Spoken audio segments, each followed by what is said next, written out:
Okay, I'm going to talk a little bit about the new kayak cart I made for the new kayak.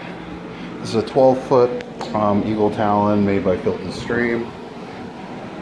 You get it at Dick's Sporting Goods. I got it for $450, normally $600. Now, the kayak cart comes out the four, I guess they're called scupper holes, whatever they are. Those two, and then these two holes. So what I did when I built it was I lined it up. I just put a tube the right length in all four holes and had the kayak upside down. And all I did was, on the back side, I get T's going to the long ways part, and then 90s going to each other. And over here, I got, get on this side, I got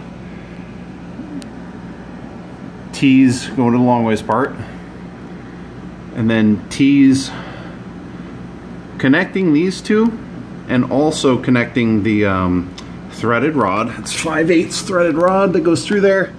Then I got a lock nut, or I got a with this 1-inch PVC pipe. These threaded ends actually have basically just a little bigger than a 5/8 hole, so they work perfect. I didn't have to drill anything. So I just have that on the end. Then I have a lock washer and a nut. Tighten that up, and then slide your wheel on, and then just twist two more nuts together, giving you the amount of play that you want so that the wheel can spin freely. And that's Adam State signing out for the new kayak cart.